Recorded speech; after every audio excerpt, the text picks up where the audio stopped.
जब मेरी ताई से बात हुई तब भी यही बात हुई कि हमें इसको राजनीतिक मुद्दा नहीं बनाना है, इंदौर का मुद्दा बनाना है। क्यों बनाना है?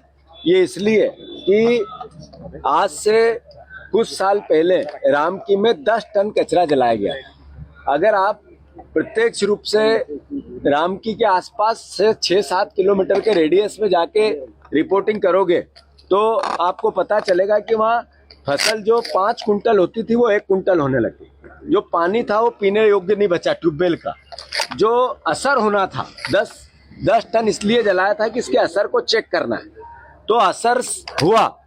अब सवाल ये है कि इतना कचरा जलेगा या डिस्पोजल होगा या इसका किसी भी विधि से, वैज्ञानिक विधि से ये इसका डिस्पोजल होगा।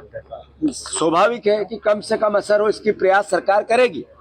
पर यशवंत सागर तालाब वहां से 27 किलोमीटर दूर, उस जगह से 27 किलोमीटर दूर, तो जब पानी का रिसाव 10 टन में 5 किलोमीटर 7 किलोमीटर के रेडियस को असर किया है, तो क्या यशवंत सागर में उसका रिसाव 1 साल में, 2 साल में, 5 साल में, 10 साल में होगा या नहीं होगा?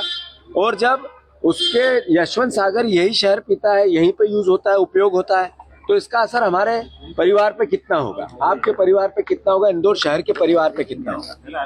तो इसका एक्सपर्ट्स जितने हैं उनसे जब तक इस बात का क्लियरेंस नहीं हो कि इसका असर कितना होगा, तब तक ये कचरा डिस्पोजल नहीं होना चाहिए। एक दूसरी बात, ये कांग्रेस और बीजेपी का मुद्दा नहीं है, ये मुद्दा है इंदौर शहर का। इसलिए मैंने ताई से आग्रह किया, मैंने और भी जनप्रतिनिधियों से बात की, सारे हमारे जितने बीजेपी के आज चुनाव जीते हुए परिवार के साथी हैं उनसे भी कई लोगों से मेरी बात हुई और सबसे मैंने आग्रह किया कि इसको आप लोग आगे बढ़ के इसको थोड़ा डील करो। अभी मुख्यमंत्री जी ने भोपाल में इस पर अपनी बात रखी है और उन्होंने कहा कि हम जनता को समझाएंगे कि इसका असर नहीं होगा। बिल्कुल मुख्यमंत्री का दायित्व है और हम भी चूंकि विपक्ष में जनप्रतिनिधि हैं तो हमारा भी दायित्व है कि आखिर अल्टीमेटली डिस्पोजल तो होना है, पर कहाँ होना है, कैसे होना है, इसका असर कैसे नहीं होगा, ये सवाल बनते हैं। तो मैं मानता हूँ कि एक एक्सपर्ट्स की टीम बनानी चाहिए, फिर से इसका परीक्षण होना चाहिए, पिछला जितना हुआ उसका कितना असर हुआ इसका जनता के डोमेन में बात आनी चाहिए, और फिर ये होगा तो क्या असर हो सकता है आज कल परसों 10 साल बाद 5 साल बाद, उसकी भी क्लियरिटी होनी चाहिए।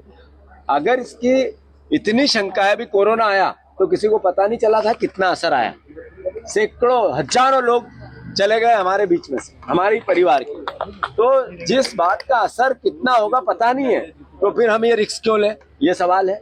और फिर यही